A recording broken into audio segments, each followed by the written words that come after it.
Nous étions allés nous asseoir sur un banc, place de la Liberté, et Silvano me montra le journal. La mort de ce grand personnage occupait 2 colonnes. L'article expliquait que les funérailles auraient lieu le matin suivant et que le corps resterait exposé au public. À la maison mortuaire, pendant toute la journée, les visiteurs trouveraient un registre à l'entrée pour y apposer leur signature. Suivait en italique le récit de toute la vie du mort, mais juste au moment où je commençais à m'y intéresser, Silvano me prit le journal des mains en me disant que toutes ces histoires n'avaient aucune importance. À ce moment, passait une luxueuse voiture et une jeune personne, fort décolletée, jeta par la portière une cigarette à demi fumée. Silvano se leva pour ramasser le mégot, puis revint à sa place et, reprenant notre conversation, me suggéra que la seule chose importante était la chevalière que le mort portait au doigt. Une bague historique de grande valeur, avec une émeraude ancienne gravée. Un ami de Silvano, employé dans la maison de pompe funèbre et qui avait aidé à habiller le cadavre, avait fait à son camarade la description de cet anneau. Un roi l'avait offert en présent au défunt, et celui-ci avait exprimé sa volonté d'être enterré avec cette chevalière au doigt. Pour conclure, Silvano m'informa que le défunt vivait seul, avec une domestique qui, cette nuit, serait certainement absente, ayant peur, c'était encore un dire de l'employé, de rester seul avec un mort. Tandis qu'il continuait à me donner des renseignements sur la maison mortuaire, la rue, le plan de l'appartement, je gardais le silence. En réalité, je pesais le pour et le contre.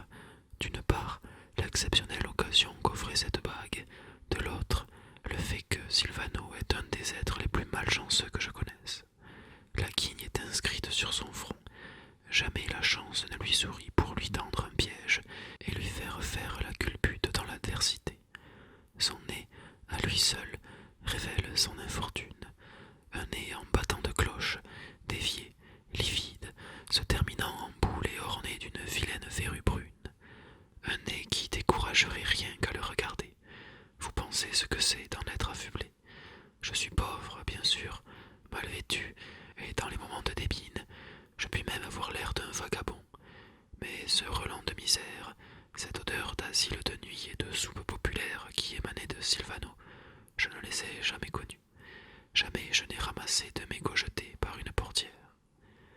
Je réfléchissais à toutes ces choses tandis qu'il me parlait et, comme il sentait que je regardais son nez, il se le gratta distraitement et finit par se fourrer même le doigt dans la narine. Je me décidai alors d'un seul coup. Merci de ta bonne pensée, mais ce n'est pas possible. Pourquoi? Parce que je refuse. Je le vis changer de couleur et baisser la tête. Puis, le croiriez-vous, il se mit à larmoyer en disant sur un ton pleurard: Tu vois comme le mauvais sort me poursuit. Pour une fois que j'ai une bonne occasion, je ne peux pas en profiter. Eh bien, fais le coup tout seul, ainsi tu n'as pas à partager et tu deviens riche. Je n'ai pas le courage, reconnut-il, la voix étranglée. Les morts me font peur. Toi, rien ne t'épouvante. Alors j'espérais. Cette fois, je me levai pour couper court et déclarer que, dans ces conditions, l'anneau resterait au doigt du mort. Puis je m'en allai de mon côté. Nous étions à la veille du 1er août et je passais la journée à traîner d'un banc à l'autre dans les divers jardins publics. Il n'y avait personne en aucun endroit, rien que de la poussière, des vieux papiers et de l'atmosphère d'été de la ville, triste comme une défroque hors d'usage. Aussi, à mesure que j'errais d'un banc à l'autre, une mélancolie indicible s'emparait de moi. La chance, il faut se la faire, et qui ne fait rien pour l'attraper se sent tomber au fond du plus noir désespoir. Je savais que pour moi il n'y avait pas d'autre chance que celle d'enlever au mort son anneau, et je comprenais qu'ayant refusé mon aide à Silvano, il y aurait malpropreté de ma part à profiter de ses renseignements. Cependant, la mélancolie finit par l'emporter sur le scrupule et je me décidai. À vrai dire, la pensée me vint d'avertir Silvano de mon changement de décision, mais je découvris que j'ignorais son adresse. Pauvre Silvano, cette fois encore, il fallut qu'il eût la guigne, tomber sur le seul homme honnête de la place et n'en tirer aucun profit. chez moi, dans la petite chambre que me sous-louait un vieil ouvrier marbrier et, d'une cachette, je retirai mes instruments. Un gros anneau auquel de nombreuses clés de toute grandeur et des crochets de tout genre étaient enfilés, un long clou à pointe recourbée de mon invention, un ciseau, une lime d'acier. Je pris aussi une demi-baguette de pain que je mis dans ma poche. Le soir était venu. Je me rendis par le tram à l'adresse indiquée par Silvano. Je trouvai la maison sans difficulté. Elle ne me donna pas l'impression d'un immeuble de luxe, et j'en fus presque déçu. J'aurais cru qu'un tel personnage habiterait un plus riche palais. La maison était simple, au contraire, moderne, avec une façade de briques rouges et des balcons blancs ressemblant à des portes savons. J'avais calculé qu'à cette heure, le concierge devait être à table, et en effet, j'entrai sans être vu et me dirigeai droit vers l'appartement numéro 3, qui était celui du mort. Ce personnage habitant seul, la porte n'avait pas de verrou, simplement fermée par une serrure ordinaire à ressort. Rapidement, sans hésiter, j'essayai diverses clés. On prétend que les serrures modernes possèdent chacune une clé différente. C'est une erreur. Il en existe tout au plus une vingtaine de types. Et d'ailleurs, les serrures sont comme les femmes. La bonne clé, comme le sentiment approprié, ne se trouve pas par le raisonnement, mais d'intuition. Évidemment, aucune de mes clés n'était la bonne, mais après en avoir essayé une douzaine, je savais quel nombre de dents elles devaient avoir et quelle entaille il me faudrait faire. Je le savais, disons plutôt que je le sentais, comme cela, par disposition naturelle. L'œil du voleur est comme celui du chirurgien. Il sait du premier coup, à quelques millimètres près, où il doit opérer. M'étant fait une idée de la clé voulue, je montai sans hâte jusqu'à la terrasse où l'on accédait par une petite porte en bois, munie d'une serrure de type ancien. J'introduisis mon clou, accroché par la pointe le boudin du ressort, tourné, et la porte s'ouvrit. La terrasse, comme celle de ces maisons modernes, ressemblait à une boîte sans couvercle, nue, propre, vide, sans ornement d'architecture derrière lequel on pût se cacher, sans lucarne ni communication avec d'autres terrasses ou toits en cas de fuite nécessaire. Le clair de lune l'illuminait comme une salle de bar. Je trouvai cependant un angle à l'ombre d'une gaine de cheminée, m'assis par terre, tirai ma lime et me mis à faire la clé. Je savais d'instinct jusqu'où il fallait limer. D'ailleurs, il s'agissait surtout de dégrossir. Le coup de lime décisif se donnerait plus tard. Lorsqu'il me sembla que mon travail était terminé, je m'étendis, mangeai ma demi-baguette et allumai une cigarette. J'avais encore au moins 4 heures devant moi. La cigarette fumée, je jetai le mégot, me pelotonnai et m'endormis presque aussitôt. Je m'éveillai exactement 4 heures plus tard, et je sentis que ce sommeil m'avait fait du bien. En descendant l'escalier, j'éprouvai la tranquillité de l'employé qui se rend à son bureau, calme, sans énervement, frais, la tête claire. Je descendis jusqu'à l'appartement numéro 3 et, là, essayai ma clé. Je ne m'étais pas trompé, il s'en fallait de peu qu'elle ne tournât. Juste un dernier coup de lime, et la porte s'ouvrit comme sur des gonds huilés. Du premier coup d'œil, je vis que l'appartement était modeste. Un de ces appartements de 4 pièces avec cuisine, meublé sans luxe, qui n'offre aucun intérêt pour un voleur. Pourtant, l'homme qui y habitait avait été un grand personnage. Le journal le disait clairement. De l'entrée, je passai dans le corridor. Une porte était ouverte sur une clarté qui ne paraissait pas venir d'une lampe. C'était le clair de lune dont les rayons pénétraient dans la chambre par la fenêtre ouverte sur le jardin. Mais en dehors du rayon lunaire, le reste de la pièce était dans l'obscurité. Je sortis ma lampe de poche et me mis à inspecter les lieux. Je ne vis d'abord que des livres alignés sur des rayonnages, puis une table massive en marqueterie avec des pieds en pâte de lion, et enfin des fleurs. Des fleurs. Il y en avait en quantité, de toutes sortes, surtout des roses, des œillets et des glaïeuls. Et soudain, à travers les fleurs m'apparut le visage du mort. Sa barbe, ses moustaches et ses cheveux étaient blancs et brillants comme de la soie.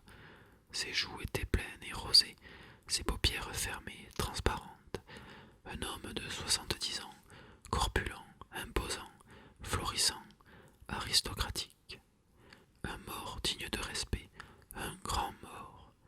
Seulement je dirigeais plus bas le rayon de ma lampe. Il était en habit noir, un cordon rouge et jaune traversant son gilet blanc, sa cravate blanche bien nouée sous sa barbiche d'argent. Et je vis les mains, croisées sur la poitrine, nettes, blanches avec quelques taches de rousseur, des ongles soignés. La chevalière était en évidence, le verre de l'émeraude se détachait sur le doigt court et un peu gonflé. Ma lampe dans la main gauche, je me penchai en serrant la bague entre deux doigts. Je m'efforçai de la faire tourner et de l'enlever. Elle résistait, alors je tirai plus fort et, finalement, elle me resta dans la main. Mais il me sembla que la secousse avait déplacé le mort. Je levai ma lampe. En effet, il avait la bouche ouverte, et sous ses moustaches tombantes de morse, on voyait luire des dents en or. À ce moment, un faible sifflement me fit sursauter. Je me retournai brusquement et derrière l'appui de la fenêtre, j'aperçus le visage bouffon de Silvano. Plus pâle que le cadavre, il me regardait, les sourcils froncés. « Ah, tu es venu, dit-il à voix basse. » J'eus à peine une seconde d'hésitation, et dans cette seconde, je décidai de le jouer. Je répondis clairement. « Oui, je suis venu. Malheureusement, la bague n'est pas là. » Il fit une laide grimace et, d'une voix étranglée, « Ce n'est pas possible. » « Viens, dis-je, et vois toi-même. » Péniblement, se tirant sur les mains, il arriva à se mettre à califourchon sur l'appui, puis retomba sur ses pieds dans la chambre. Sans dire un mot, je dirigeai le rayon de ma lampe sur les mains nues du mort, et sur le champ, les lèvres tremblantes. « La bague, c'est toi qui l'as, dit-il. Je vois bien que les mains ont été déplacées. » « Ne dis pas de bêtises. Oui, tu l'as, voleur. Tu sais ce que tu dis. » Cette fois, il ne répondit pas, mais se jeta sur moi, cherchant à atteindre la poche de mon pantalon, là où précisément se trouvait la bague. Je fis un pas à reculons dans l'obscurité. « Prends garde, on va nous découvrir. » Mais il devait avoir perdu la tête, car il se lança de nouveau contre moi. J'avais remarqué en entrant une porte qui se trouvait derrière la table et devait donner sur l'entrée. Je me mis donc à tourner autour de la table, tandis que dans l'ombre, les mains étendues, Silvano cherchait à me saisir. Puis, rapide comme l'éclair, j'ouvris la porte et me précipitai. Pas assez vite, cependant, pour ne pas apercevoir que cette porte était un débarras sans issue. J'entendis tourner la clé dans la serrure, pendant que je me débattais parmi les manteaux et les chapeaux pendus au pater. Puis j'entendis Silvano prononcer à voix haute. « Donne-moi la bague, sinon je te laisse enfermer là-dedans. » Suffocant à cause du manque d'air, étouffant de chaleur dans ce réduit, j'étais fou de rage et lui répondis qu'il n'aurait pas l'anneau. Alors il s'éloigna de la porte. Je devinai qu'il donnait de la lumière et qu'il s'agitait dans la chambre. Peut-être cherchait-il un autre objet pour compenser sa déception. Je ne me trompais pas. Tout à coup, un cri strident perça le silence. « Il me mord !» Puis il y eut des pas, des voix dans le jardin, des voix dans la maison, des portes claquées, des sommations. Finalement, la porte du débarras s'ouvrit. La chambre était tout éclairée. Plusieurs personnes tenaient Silvano par les bras et devant moi attendaient les inévitables carabiniers. Plus tard, je reconstituai l'événement. Silvano, ce malheureux imbécile, voulant à tout prix se rattraper, avait introduit ses doigts dans la bouche du mort pour lui extirper ses dents d'or, comme s'il s'agissait de simples fleurs à cueillir, alors que des tenailles de dentifrice eût été nécessaires. Sous la secousse, les mâchoires du mort s'étaient refermées et, terrorisé, Silvano avait hurlé. Tout ceci, j'y pensai plus tard au commissariat, mais sur le moment, je regardais Silvano et, dans une fureur concentrée, je hochai la tête.